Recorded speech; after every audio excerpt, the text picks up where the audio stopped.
Hello beautiful people, welcome back to my channel. My name is Damisho. If you are here for the first time, thank you for stopping by. If you are a returning subscriber, thank you for coming back. You guys are the real OGs. Thank you so much. If you are here, if you are returning and you're new and you aren't subscribed yet, please do the needful. Press the red subscribe button down below. Press the notification bell beside you so you can get notified every time your girl posts a video for you. And also, please kindly like the video. I'm sure you enjoy my content so far, please. And I appreciate all the love. You guys have been amazing. A lot of you have been coming to my DMs to ask me questions. A lot of you have been asking me questions in the comment section, telling me I should do this video. And I'm here to give you today another Canada video, and I'm so excited that you guys are accepting me with these videos. I really appreciate it. So if you're interested in the whole Canada PR process, please stay tuned, get relaxed, and continue. I'm talking about the Canada PR process. I will try and explain it as much as I can. So please, disclaimer, I'm talking and I'm saying and I'm explaining according to my understanding and according to what I know. I am no perfect person. I am no agent. I'm sure that there are some things that some people might not agree to in the whole of this process. But please, when you watch my video and you're interested in this whole process, please do your research very well, detailed well, before you proceed on the journey. But if you are on the journey and you have any questions, please feel free to drop it. I'll be willing and available to answer your questions. Please, I am no agent. I'm just sharing from my own bucket of experience and my understanding. So let's get right into the details of the whole Canada Express entry. If you see me looking down, please manage me like that, because I have my notes here just so that I don't miss some points that I need to give to you guys. Yep. So let's get right into the details.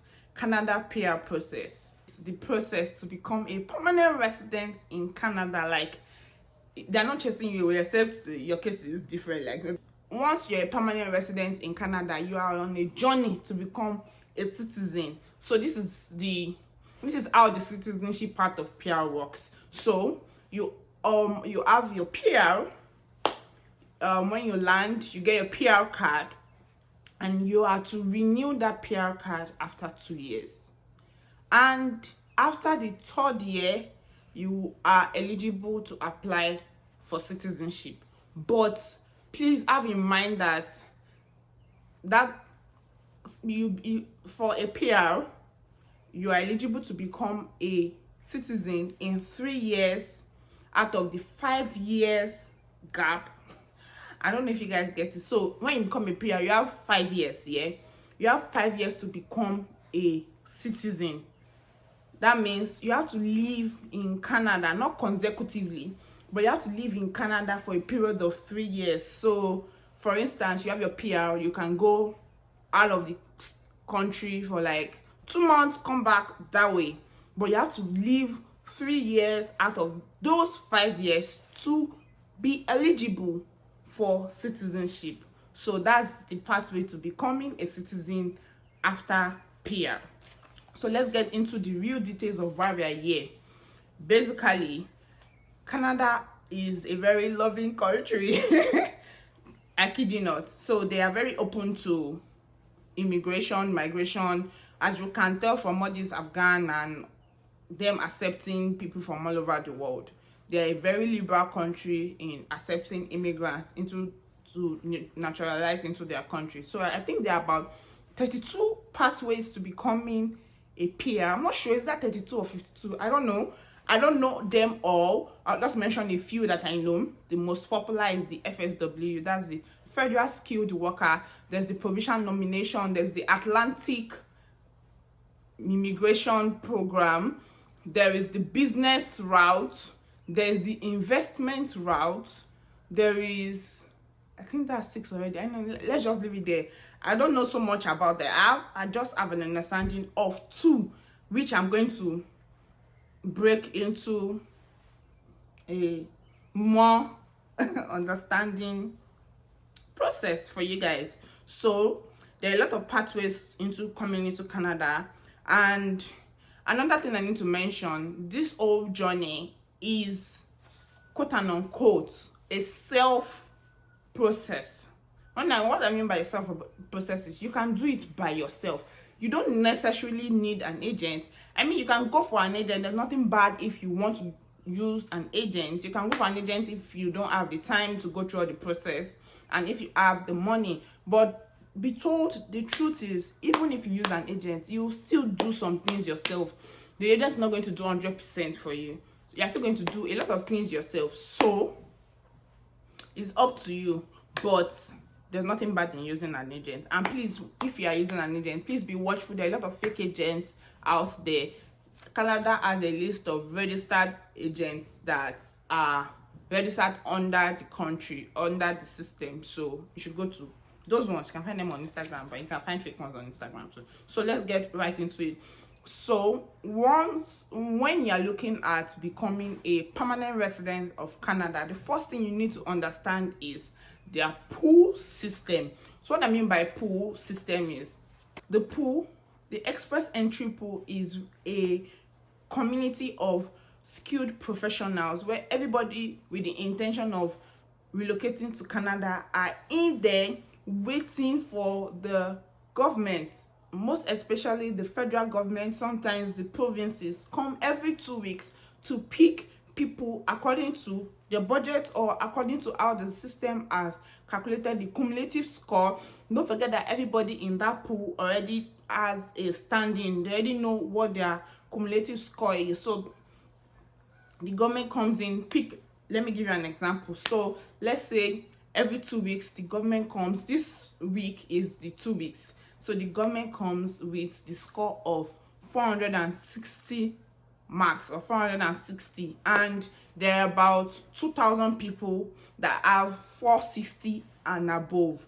And then I'm sure you'll be wondering that, so what if there are more than 2,000 people that have that 460 and above? So anybody that is on that 460, that at that point, people that are on that point, now they're in a game of chance. What I mean by they're in a game of chances, when the government picks people that have over 460, then maybe there are like 200 of that 2,000 slots left.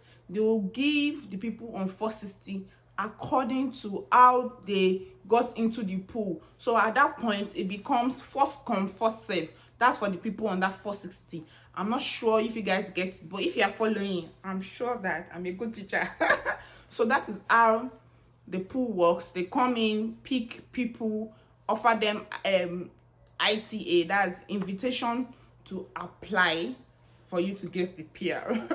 So let me explain to you every step in the CRS calculator that you need to know for you to get the maximum score. So the first thing on the score is not on the board, but some of the requirements, your educational evaluation.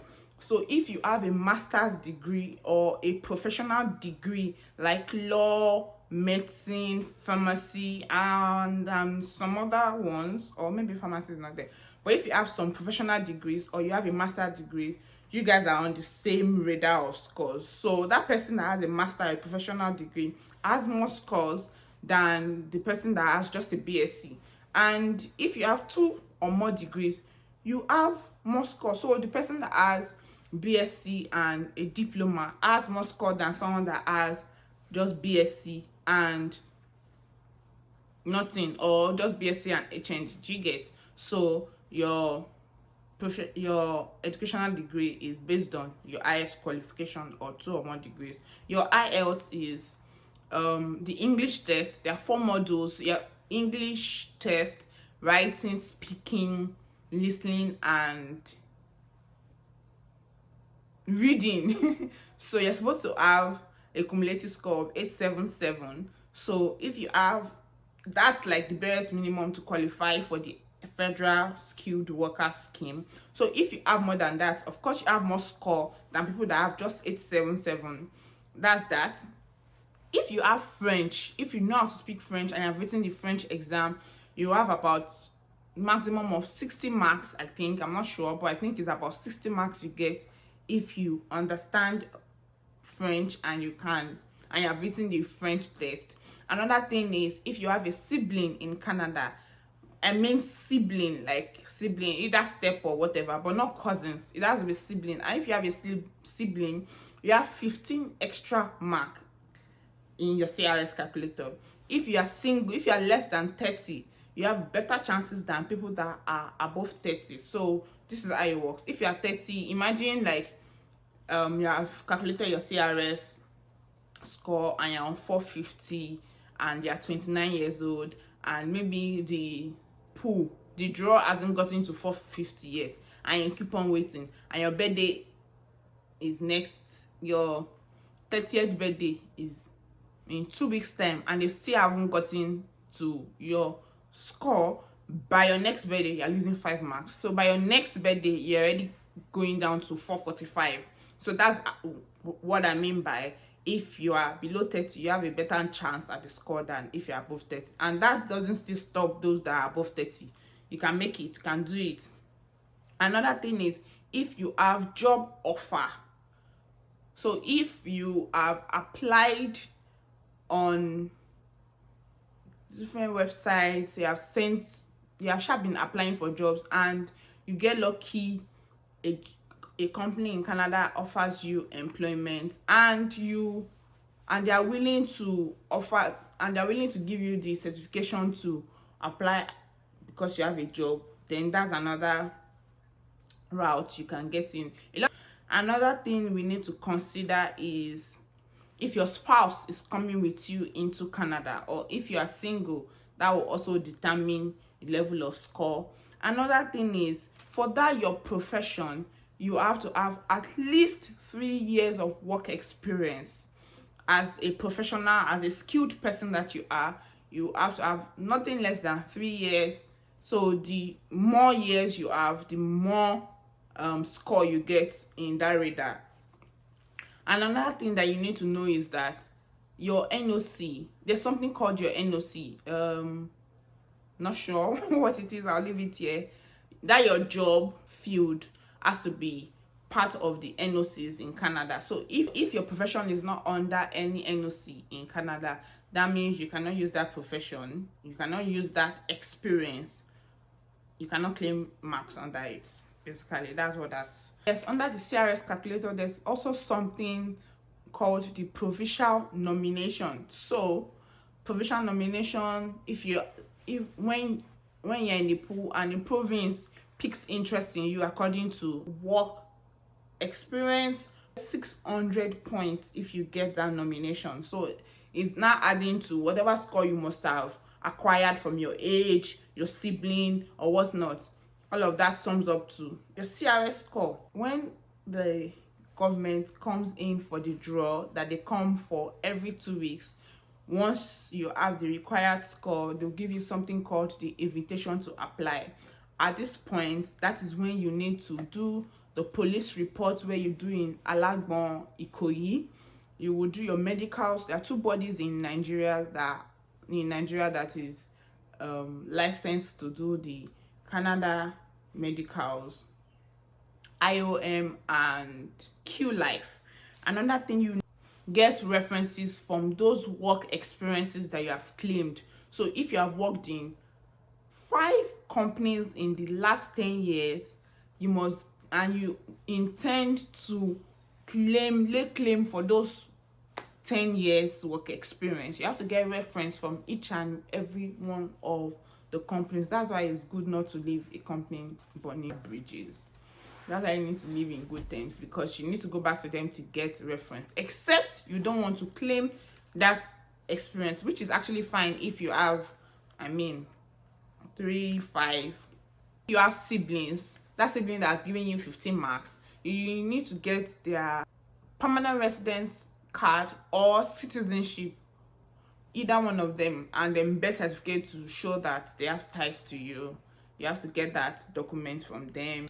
Another thing you need is application fee, which is about maybe like 1,000 plus per person, depending on the number of your family. That will depend on how much you guys are going to pay. Another thing is POF, which is the proof of funds.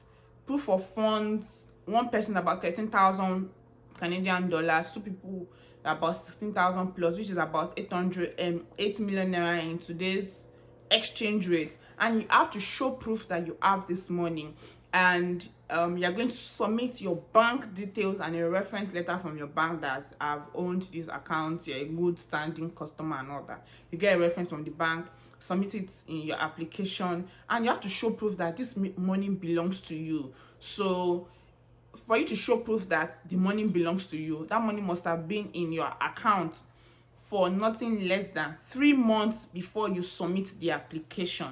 But if you don't have that money as at 3 months before the before you are giving ITA, not before you submit the application, before you are giving ITA, that money must have been in your account for 3 months. If you do not have that money, that means somebody, you got the money from somewhere. It's either your brother, your sister, your uncle, your mom, your dad, somebody from your nuclear family or close-knit family is gifting you that money. So you have to prepare a document called the deed of gift, saying that that person is willingly giving you the money without having intention to get it back from me, and that's the money you're going to use in settling in Canada.